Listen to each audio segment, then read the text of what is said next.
Hi, everybody. I'm Brittany Lewis, a breaking news reporter here at Forbes. Joining me now is Congressman Seth Moulton, a member of the For Country Caucus. Congressman, I appreciate you coming in. Good to be here. Thanks for having me.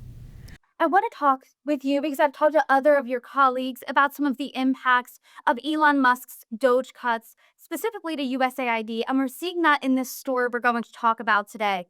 Earlier this month, over 80 female students from Afghanistan faced what they've reportedly called a, quote, life or death situation after their scholarships to study abroad, which were funded by USAID, were canceled, and they would have to return to Afghanistan. Your office is saying that the State Department extended their scholarships through June 30th, but obviously that's not a full extension. What do you make of this situation to start off the conversation? Was it preventable? It's absolutely preventable. I mean, Elon Musk has no idea what he's doing. And obviously, there's a lot of dissension between Musk and Rubio here because Rubio at least has some idea of the impact that these programs have. But the bottom line is that USAID saves lives. USAID, I saw on the ground in Iraq saving American lives when it was a huge tool that American troops like myself used to win over the Iraqi population. So this is an incredibly important program for our national security. It's not just about doing good around the world, although there's a good argument for that as well. And in the case of these Afghan girls, I mean, these are brave, brave women, truly brave, revolting against these Taliban masters who would have them be subservient in homes for the rest of their lives, hiding under veils, never to even have their faces be seen.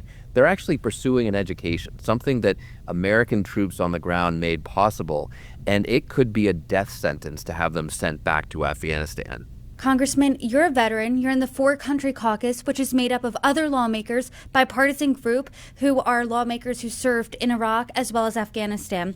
You said that when you were in Iraq, you saw USAID save lives firsthand. So what's missing here from the conversation? What's missing here is accountability. It's the Republican Congress just fulfilling its constitutional responsibility to put a check on the executive. Because the rules of the Constitution are that Congress controls the purse. So if institutions like USAID that Congress has funded are to be cut, Congress has to vote. Congress has to have a say. And I know from talking to my Republican colleagues behind the scenes that they would not support Elon Musk's taking a chainsaw to the United States government. But they're not standing up. They're not putting a check on the administration, which is their responsibility to do. And for all the rest of us in Congress who don't have the power of the majority, we don't control the speakership, we can't call votes ourselves, it's extraordinarily frustrating that we are not allowed to do our constitutional duty as well. You mentioned earlier in the conversation that this also hosts some national security concerns. What are yours? Oh, I have a long list of national security concerns with this administration, starting with the fact that they're cozying up to our biggest enemies around the globe, being soft on China, being appeasing Vladimir Putin. I mean, literally using Kremlin talking points as they denounce our ally Ukraine fighting for its freedom in the Oval Office. I mean, this is truly unprecedented. And these Afghans that we are trying to rescue from the Taliban's draconian rule, they're our allies as well. In many cases, thousands of Afghan troops, soldiers, translators who served alongside us, brothers in arms. And remember, when Republicans were so quick to criticize the Biden administration for the chaotic withdrawal from Afghanistan, they used that same term, brothers in arms. Well, now these brothers in arms are being abandoned by the Trump administration, abandoned to a regime that wants them dead. That's not the way you treat allies. That's not the way you treat people who put their lives on the line, not just for Afghanistan, but for the United States of America. You mentioned the summer of 2021, there was widespread criticism of the really chaotic withdrawal from Afghanistan. There was criticism, as you said, that we were abandoning our partners in Afghanistan. Is this a case of us again abandoning our Afghan partners? And what can Congress do about it?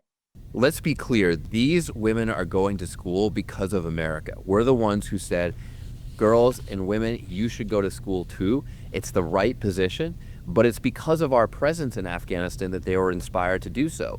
So yeah, we are turning our back on our allies when we then abandon them when they try to get an education and seek some freedom from the draconian Taliban rule. So we do have to stand up for them. And what I've heard is that the Trump administration is now working on another travel ban, even more expansive than the travel ban from Trump's first term. And he's going to include Afghanistan on the list. That means that our friends and allies who served alongside us, who veterans like myself have been working for years to rescue from the Taliban, are going to be shut out, and many of them will be killed. Maker, as a member of Congress, how imminently are you expecting to see that travel ban that's even more, as you said, expansive than his first term's travel ban? I don't know, but the irony is that when Trump goes around and bans people from coming to America from countries like Afghanistan, Iran, Yemen, he's banning the people who are our allies. It's people who leave these evil regimes that want to be on our side. That's why they're getting persecuted. That's why they have to give up everything they have back home to come to a free country like the United States of America. Donald Trump just doesn't get this. Remember, he dodged the draft to avoid serving in Vietnam. So he's never been on the ground in a war. He's never had to ask local allies for help understanding the population, for standing alongside him in a gunfight. He's never understood what it means to be a refugee, to be someone who's trying to escape an evil regime and come to a country like America. So the Trump administration just doesn't get this. And what's most frustrating is that veterans who have served our country honorably and understand how important it is to save these allies, they're not standing up to the Trump administration. You've got a lot of Republican veterans serving in the White House. You've got Republican veterans in Congress who are privately decrying what Trump is doing, and yet they're so scared. They're so scared of Donald Trump, this draft dodger, that they won't say anything publicly. That is shameful. Why do you think that is? Because I've talked with some members of the For Country Caucus, Democrats and Republicans alike. They've said privately they can have fun with each other, also talk and try to come up with bipartisan legislation here.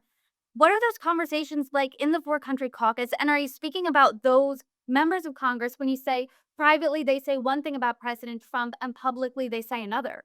When I talk about Republicans who privately say one thing about Donald Trump and publicly say another, I'm talking about the majority of Republicans in Congress, because they know that so much of what Musk and Trump are doing is unconstitutional. It's against the law, and it's certainly against the will of Congress. And yet they're just so scared of Donald Trump. I don't know, they're so scared of losing their jobs, getting primaried by him, having Musk put in a ton of money, that they're afraid to speak up. This really is starting to look like a dictatorship, an authoritarian regime where political dissent is not allowed. It's time for some political courage among Republicans to just say publicly what they're saying privately and what they know is the right thing to do. What do you think about political courage when it comes to your own party? Because last week you said you voted against the continuing resolution to put some pressure on Elon Musk. We're talking about USAID cuts that were because of DOGE, and Elon Musk is the face of DOGE. Do you think that Democrats who voted for the continuing resolution, do you think they aren't doing enough to put pressure on Elon Musk and the administration? Look, I personally disagree with that vote. Someone asked me recently, if you were in the Senate, Seth, how would you have voted? And the answer is very simple. I would have voted exactly the same way that I voted in the House on exactly the same bill, which is no. Now, you're talking to someone who's been willing to cross party lines to vote to keep government open in the past, including many times when it meant bailing out Republicans from their own extremists who wanted to shut the government down. But this is a different time. We need to do our duty in Congress, and we have very few levers against this administration and the chainsaw that Musk and Trump is taking to this government. So we've got to stand up, and this is a place where we can hold our ground. I disagree with Schumer and the Democrats who voted with the Republicans to bail them out. Their argument would be that then that chainsaw could run more rampant if the government was shut down. Was the government shutting down then? Would you rather see that? I never want to see the government shut down, but if that's what we need to do to force a negotiation with Republicans, because eventually, they're in charge. Trump is in the White House. Republicans control the Senate and the House. They're responsible for keeping government open. So it would have forced a negotiation. And you know what? We might not have gotten much, but maybe we would have gotten something. And that matters right now when so many lives, so many jobs, and frankly, just the American economy is on the line with what Donald Trump is doing. Congressman, I have you just for one more question. As you noted, Donald Trump is in the White House, and the women, these Afghan women, reportedly wrote a letter to aid groups saying, quote, "We have fought very hard to get out of their hands. We won't be living anymore if we have to go back to Afghanistan." I know there is good news. The State Department said that their scholarship was extended to June 30th. But what is your message to the Trump administration here when it comes to this situation? My message to the Trump administration is don't abandon our allies and don't abandon the veterans in America, Democrats and Republicans, who are fighting to save our friends.